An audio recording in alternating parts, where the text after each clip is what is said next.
안녕하세요. 오늘 청취자분께서 보내주신 자료, 신약 성경의 에베소서 4장을 함께 깊이 들여다보겠습니다. 사실 이 자료를 처음 딱 읽었을 때, 구조가 너무 명확해서 좀 놀랬어요. 전반부에서는 우리는 왜 하나가 되어야 하는가? 이 질문에 대해 거의 우주적인 선언을 하고요. 그리고 후반부에서는 그래서 그 하나됨을 어떻게 살아낼 것인가에 대해 정말 놀라울 정도로 구체적인 지침을 주거든요. 그렇죠. 마치 장엄한 교향곡의 서곡으로 시작해서 아주 디테일한 연주 지침으로 끝나는 느낌이랄까요? 공동체의 거대한 정체성이라는 게 개인의 사소한 말 한마디, 또 감정 처리 방식이랑 어떻게 딱 직결되는지 이걸 보여주는 아주 정교한 구조를 가지고 있습니다.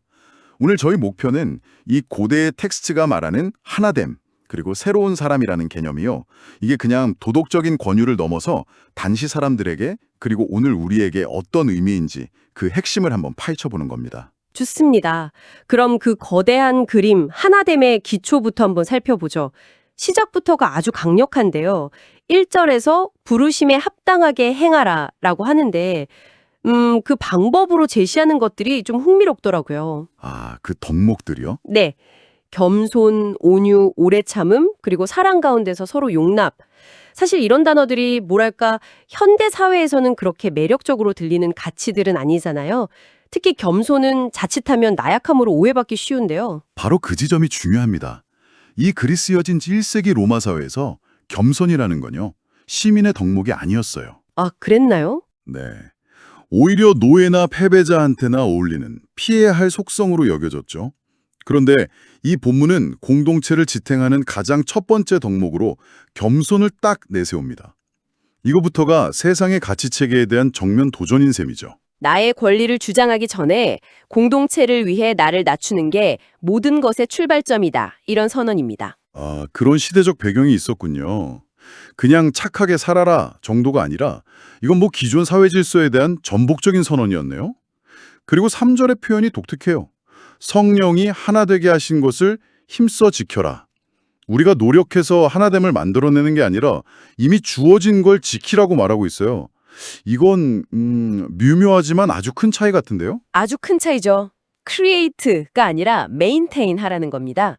공동체의 연합이 우리 인간들의 합의나 노력, 감정적인 유대의 산물이 아니라는 거예요. 아, 그건 이미 신적으로 주어진 현실이고 우리의 과제는 그 현실을 삶 속에서 깨트리지 않고 잘 보존하고 지켜내는 것이다. 이런 관점이죠.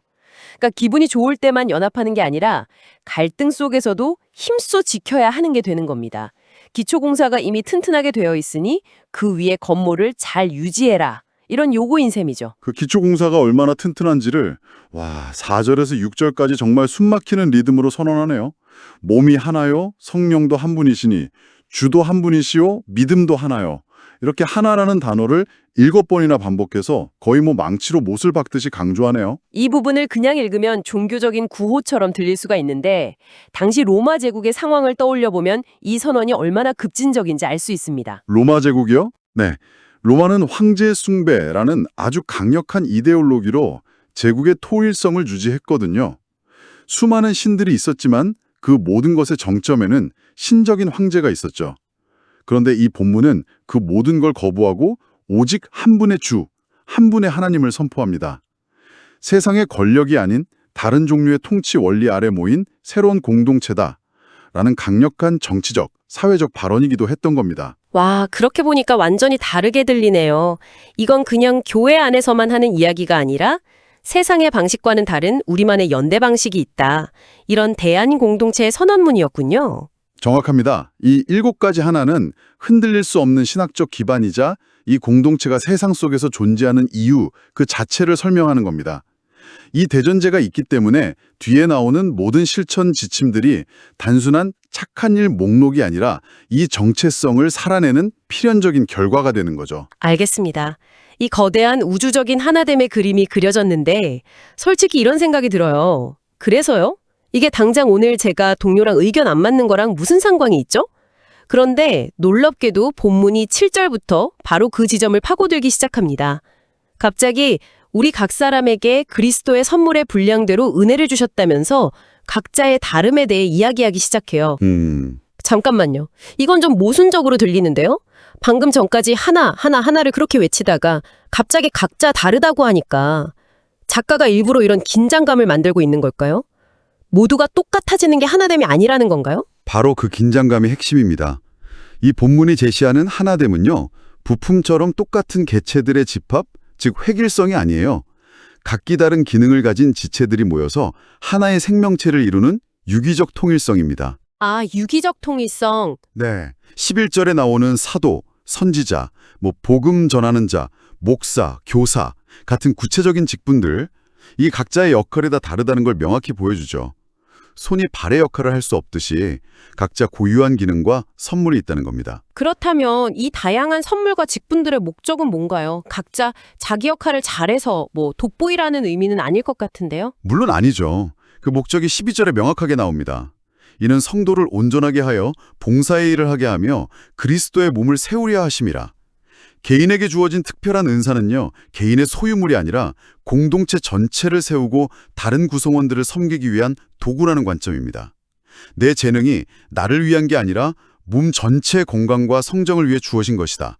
이 생각 자체가 굉장히 혁신적인 발상이죠. 각자의 다름이 분열의 원인이 아니라 오히려 공동체를 더 건강하게 만드는 필수 요소가 된다는 거군요. 아, 마치 각자 다른 악기들이 모여서 하나의 오케스트라를 이루는 것처럼요? 아주 좋은 비유입니다.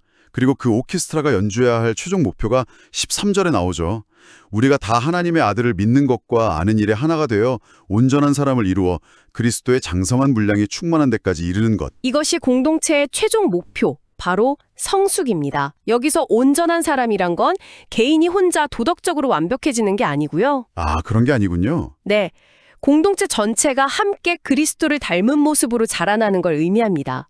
아이가 어른으로 성장하듯 공동체 전체가 함께 성숙해가는 과정인 거죠. 자, 그럼 이제 논의가 이 성숙이라는 목표를 향한 아주 구체적인 실천 영역으로 넘어갑니다.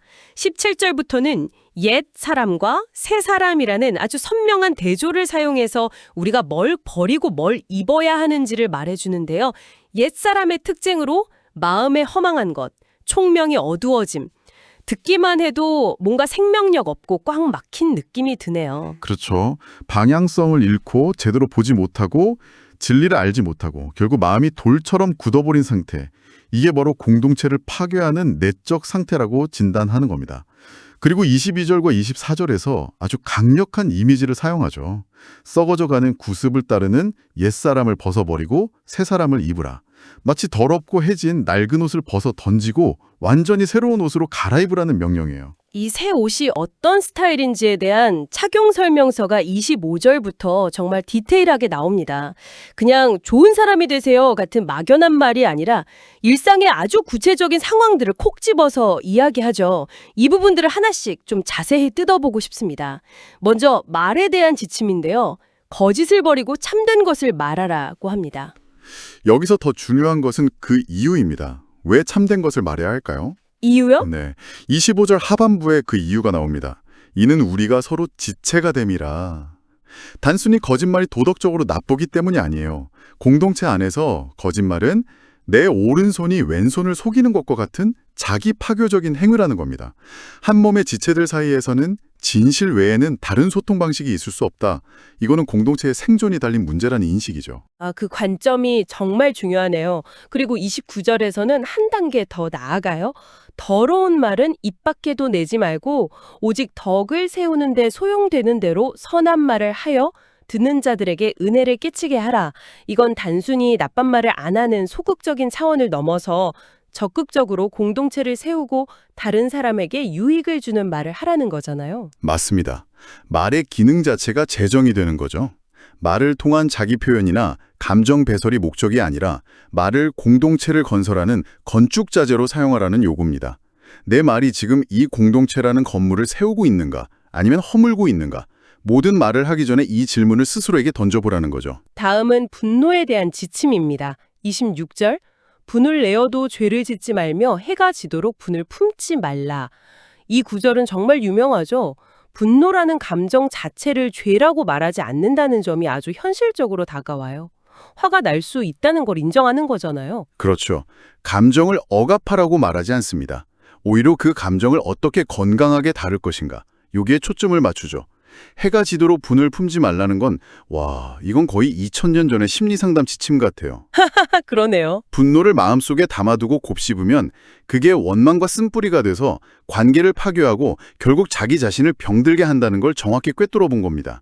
그리고 바로 다음 절에서 마귀에게 틈을 주지 말라고 연결하는데, 다스려지지 않은 분노가 영적인 파괴의 통로가 될 수 있다는 경고로까지 이어지는 거죠. 일상적인 감정 문제가 영적인 차원과 연결된다는 시각이 흥미롭네요.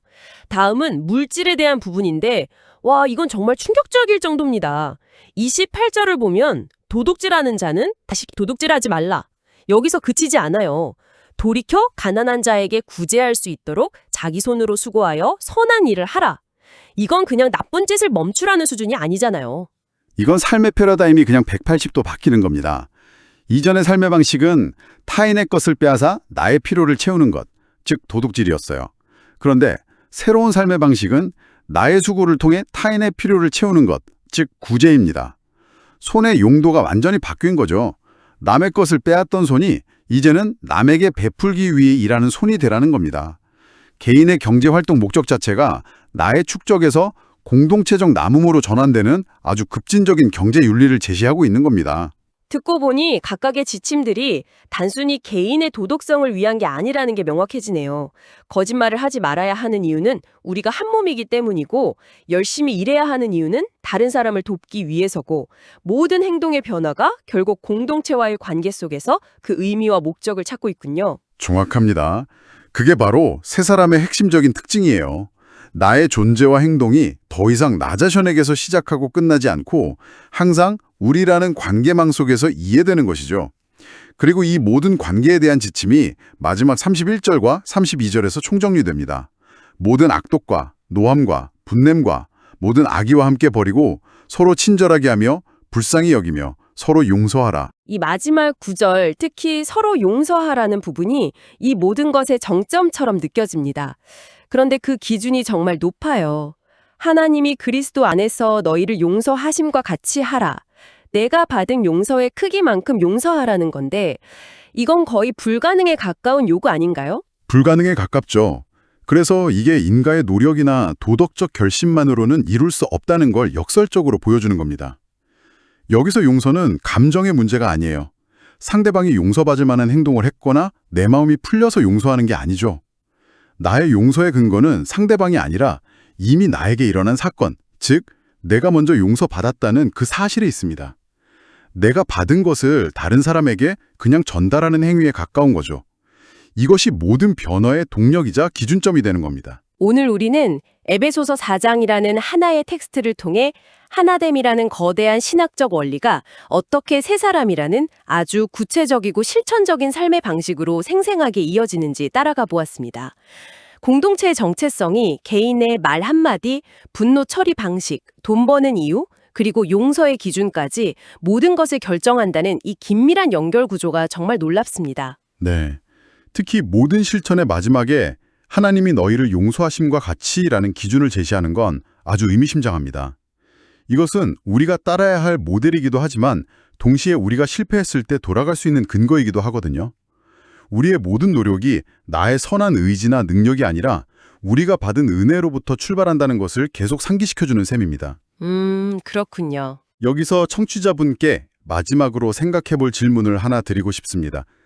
이 본문은 용서를요, 나의 감정이나 상대방의 자격에 근거한 선택이 아니라 내가 이미 받은 것을 다른 이에게 전달하는 행위로 규정합니다. 만약 용서가 이런 개념이라면, 즉 내가 만들어내는 게 아니라 이미 받은 선물을 그저 통과시키는 파이프의 역할이라면 우리 삶에서 도저히 용서할 수 없다고 생각했던 그 사람, 그 관계를 어떻게 다시 바라볼 수 있을까요?